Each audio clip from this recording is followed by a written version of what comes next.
নমস্কার, welcome to my educational channel Binoy Ghosh. আজকে আমি আপনাদের নিউক্লিয়ার পাওয়ার সেক্টর নিয়ে কিছু আলোচনা করব। সেই নিউক্লিয়ার পাওয়ার সেক্টরে গভর্নমেন্ট যেভাবে জোর দিচ্ছে সেটা আমাদের জানা উচিত, এবং আগামী দিনে এই যে renewable energy, nuclear power sector, green energy, hydro power energy, এগুলি আগামী দিনে খুব ভালো রেজাল্ট করবে। গভর্নমেন্ট চাচ্ছে ধীরে ধীরে সমস্ত ফুয়েল থেকে যে এনার্জি তৈরি হয়, যার ফলে কার্বন এমিশন হয়, সেই কার্বন এমিশন আস্তে আস্তে বন্ধ করতে হবে, যাতে করে গ্লোবাল ওয়ার্মিং বন্ধ হয়ে যায়। এবং সেটা 2030-এর মধ্যে গভর্নমেন্ট একটা বিশাল প্রজেক্ট নিতে চলেছে। সেই কারণে আমরা এই রিনিউয়েবল এনার্জি নিয়ে আলোচনা করব, বা এই নিউক্লিয়ার পাওয়ার সেক্টর নিয়ে আলোচনা করব। অ্যাকচুয়ালি নিউক্লিয়ার এনার্জি মানে কি?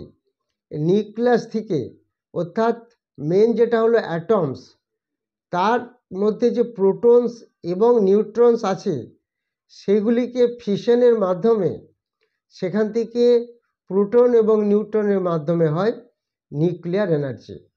এখানে কোনো কার্বন এমিশন হয় না, এবং এয়ার পলিউশন থেকে এটা রোধ করে। মেইন আমাদের কি হলো, আমাদের এয়ারে যে পলিউশন হয় কার্বন এমিশনের জন্য, সে কার্বনকে একদম মুক্ত করার জন্য, পলিউশন মুক্ত করার জন্য আমাদের এয়ারকে তার বিভিন্ন রকম গ্লোবাল ওয়ার্মিং থেকে বাঁচার জন্য আমাদের government, not only government, Indian government, সারা গ্লোবালি বিভিন্ন ধরনের প্রজেক্ট নেওয়া হচ্ছে। সেই প্রজেক্টগুলির জন্য আগামী দিনে এই রিনিউয়েবল এনার্জির উপর যে পাওয়ার সেক্টর, সেগুলি খুব ভালো রান করবে। শুধু তাই নয়, এই যে গ্রিন এনার্জি যে প্রোডাকশান হচ্ছে, গ্রিন হাইড্রোজেন যে প্রোডাকশান হচ্ছে, সেটা ধীরে ধীরে তার প্রোডাকশান ক্যাপাসিটি বাড়ানো হচ্ছে, এবং বাড়ানোর ফলে ধীরে ধীরে কি হচ্ছে, ফুয়েল কনজামশানটা কমে যাচ্ছে। ফুয়েল যেভাবে প্রাইস বাড়ছে সারা গ্লোবালি, সেটা একটা চিন্তার বিষয়। সেই ফুয়েল প্রাইস থেকে আমাদের ধীরে ধীরে ফ্রি হওয়ার জন্য আমরা বিভিন্ন জিনিসের উপর ডিপেন্ড করছি। গ্রিন হাইড্রোজেন, নিউক্লিয়ার পাওয়ার, বিভিন্ন গ্রিন এনার্জি, সেগুলির উপর আমরা ডিপেন্ড হচ্ছি। আপনারা নিশ্চয়ই শুনবেন, আগামীকাল বাজেট আছে, এবং এই বাজেটে পাওয়ার সেক্টর যেটা হতে চলেছে, 2024-25-এ গভর্নমেন্ট প্রায় যে অ্যালোকেশন বাড়াচ্ছে পাওয়ার সেক্টরের উপর, সেটা 58% বেড়ে যাচ্ছে। এই অ্যালোকেশনটা 58% বেড়ে গিয়ে 20,671 কোটি হচ্ছে। এগুলি আমাদের জানতে হবে, এবং আমি আজকে দুটি পেনি স্টক নিয়ে আলোচনা করব। সেগুলি আমি ধীরে ধীরে আসছি, ছোট্ট স্টক এবং ভালো কাজ করছে। তো এই জিনিসগুলি আমাদের জানার আগে আমি আরও কয়েকটি জিনিস আপনাদের একটা বলে রাখি। সেটা হচ্ছে 18 ফেব্রুয়ারি যে আমাদের একটা সেমিনার হচ্ছে, সেই সেমিনারটা আপনারা অ্যাটেন্ড করার চেষ্টা করুন। সেখানে যে কেউ অ্যাটেন্ড করতে পারে। সেখানে 4টি এতে ভাগ করা হয়েছে। প্রথম স্টেজে থাকবে সমস্ত যারা ওল্ড স্টুডেন্টস, তাদের ফিডব্যাক। কেউ 10 বছর 15 বছর আগে শিখেছে, কেউ 20 বছর আগে, তারা এসে বলবে লাস্ট 10 ইয়ার্স 20 ইয়ার্সে কী অ্যাচিভমেন্ট হয়েছে ফ্রম স্টক মার্কেট। এছাড়া আছে কোশ্চেন অ্যান্সার, একটা সিজন আছে। আরেকটা সিজন হবে, সেখানে ফান্ডামেন্টাল, টেকনিক্যাল, প্রাইস অ্যাকশন এবং কয়েকটি জিনিস কিভাবে রিস্ক ম্যানেজমেন্ট, সেগুলি একটু দেখানো হবে। আরেকটা যেটা আছে, আমি 4টি স্টক একটা ওভারভিউ দেবো রেকমেন্ডেশনের জন্য আগামী কিছুদিনের জন্য শর্ট টার্মে। এই 4টি সিজনে ভাগ করা হয়েছে, যে কেউ এটিতে অ্যাটেন্ড করতে পারে। তাহলে আমরা যে পাওয়ার সেক্টর নিয়ে আলোচনা করছিলাম, এই পাওয়ার সেক্টর 2024-এ গভর্নমেন্ট একটা ভালো অ্যালোকেশন করতে চলেছে। প্রচুর ইনক্রিজ হচ্ছে অ্যালোকেশনটা, যেটাকে বলি আমরা ক্যাপেক্স, ক্যাপিটাল এক্সপেন্ডিচার। আর 2023-এর মধ্যে ধীরে ধীরে ফুয়েলের ব্যবহার এতটাই কমে যাবে, এবং রিনিউয়েবল এনার্জি এতটা পরিমাণ কনজামশান হবে, সেটা আপনারা বুঝতে পারবেন। এখন যেমন 15 জিগাওয়াট পার ইয়ার হচ্ছে, এই 15 জিগাওয়াট পার ইয়ার যে এখন তৈরি হচ্ছে সেটা উইথিন 2030 2030-এর মধ্যে সেটা হয়ে যাবে 50 জিগাওয়াট, মেগাওয়াট না জিগাওয়াট। তো এই যে এইভাবে প্রোডাকশানকে বাড়ানো হচ্ছে, তার জন্য আমাদের ইনভেস্টমেন্ট 3 টাইমস বাড়ানো হবে। সে 3 টাইমস ইনভেস্টমেন্ট বাড়ানো হলে তবেই আমরা সেই জায়গাটা অ্যাচিভ করতে পারবো, যেখানে 15 জিগাওয়াট থেকে 50 জিগাওয়াট উইথিন 2030, মাত্র 6 বছরের মধ্যে সেটা আমাদের অ্যাচিভ করতে হবে। সেই জন্য গভর্নমেন্ট 3টে সেক্টরের উপর খুব জোর দিচ্ছে: পাওয়ার সেক্টর, ইনফ্রাস্ট্রাকচার এবং রেলওয়ে সেক্টর। তো এই 3টি সেক্টরের মধ্যে আমি পাওয়ার সেক্টর নিয়ে আজকে আলোচনা করছি। ছোটো দুটি স্টক আমি বলে দেবো। এবার আমি আপনাদের আরেকটু খবর জানাই, যেটা 16 ফেব্রুয়ারি আমাদের একটা প্রোগ্রাম হচ্ছে, সেটা বললাম। এছাড়া 18 ফেব্রুয়ারি একটা আমাদের ব্যাচ চালু হচ্ছে, শুক্রবার বিকেলে যেটা একটা শুরু হবে, সেটা হচ্ছে 5টা থেকে 8টা অবধি একটা সিজন শুরু হবে। এরপর 25শে ফেব্রুয়ারি একটা অনলাইন ক্লাস চালু হবে রবিবার, সেটা আপনারা যোগাযোগ করবেন। অনলাইন এবং অফলাইন সব ক্লাসগুলি বললাম।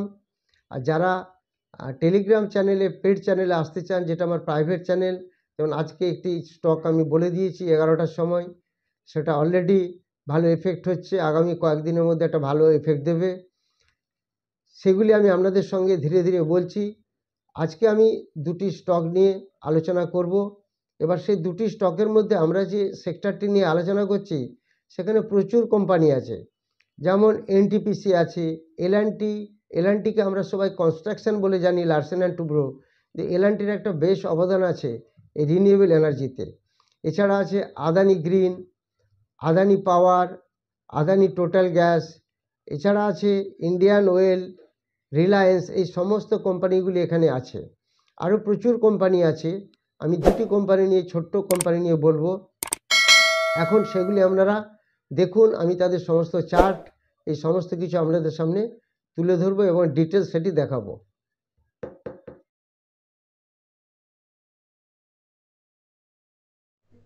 এবার আমি আপনাদের দুটি স্টক নিয়ে আলোচনা করব।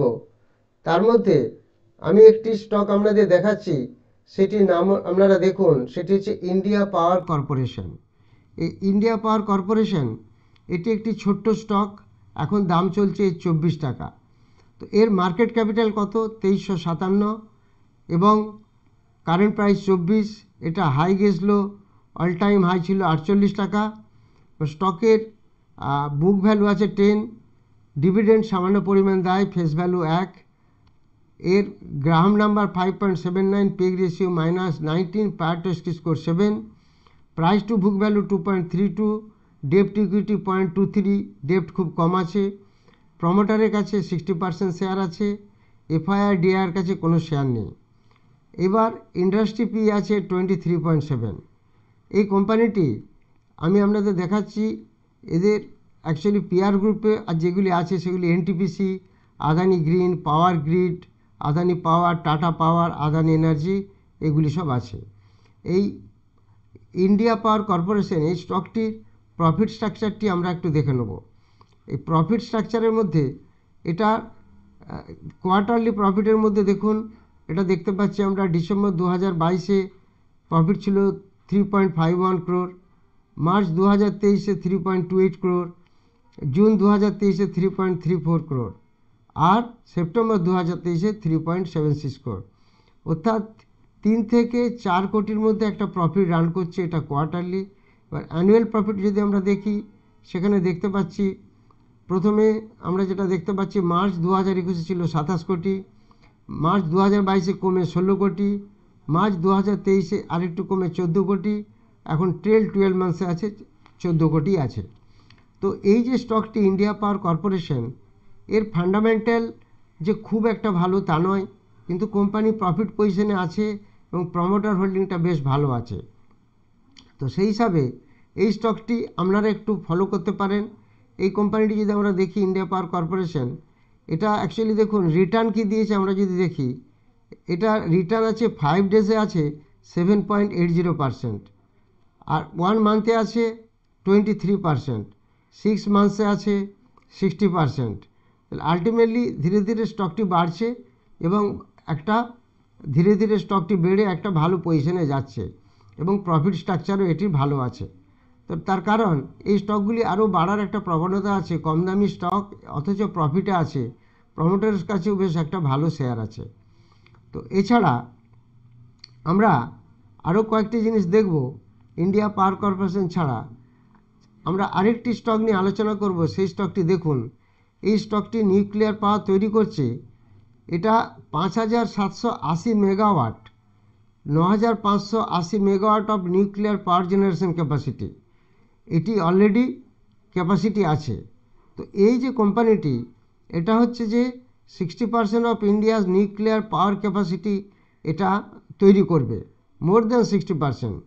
এই যে কোম্পানিটি, এরা আর কি করে, টারবাইন জেনারেটরস বিল্ডিং করে, এই সমস্ত জিনিসগুলি করে।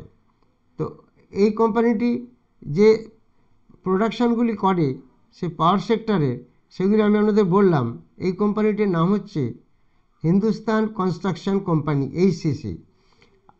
মানে এমনি জেনারেলভাবে দেখলে এটি একটি কনস্ট্রাকশন কোম্পানি, কিন্তু এটি পাওয়ার সেক্টরে ঢুকেছে এবং পাওয়ার সেক্টরে একটা ভালো ইনভেস্টমেন্টও করছে। সেই জন্য এই স্টকটিকে বললাম। এবং এই স্টকটি আপনাদেরকে যদি চার্টটা দেখে আপনারা দেখতে পারবেন, এই স্টকটি চার্টটা আপনারা দেখুন, আমি আপনাদের দেখাচ্ছি। এইচসিসি যে স্টকটি, হিন্দুস্তান কনস্ট্রাকশন কোম্পানি, দেখুন এই নিউজগুলি আসার ফলে ধীরে ধীরে এই কোম্পানিটি কীরকমভাবে গ্রোথ করছে। দেখুন এই কোম্পানিটি যেভাবে গ্রোথ করছে সেটা আপনারা দেখলে বুঝতে পারবেন। এই কদিন আগে স্টকটির দাম ছিল এই জায়গায়, অনেক কম দাম ছিল, সেটা দেখুন কন্টিনিউ গ্রোথ হতে হতে এই জায়গায় চলে এসছে এবং একটা ভালো গ্রোথ হচ্ছে, সেটা আমরা দেখেই বুঝতে পারছি। এটা যদি আমরা দেখি, এখানে কীরকম দাম ছিল এই কোম্পানিটি, এখানে দাম ছিল 29 টাকা।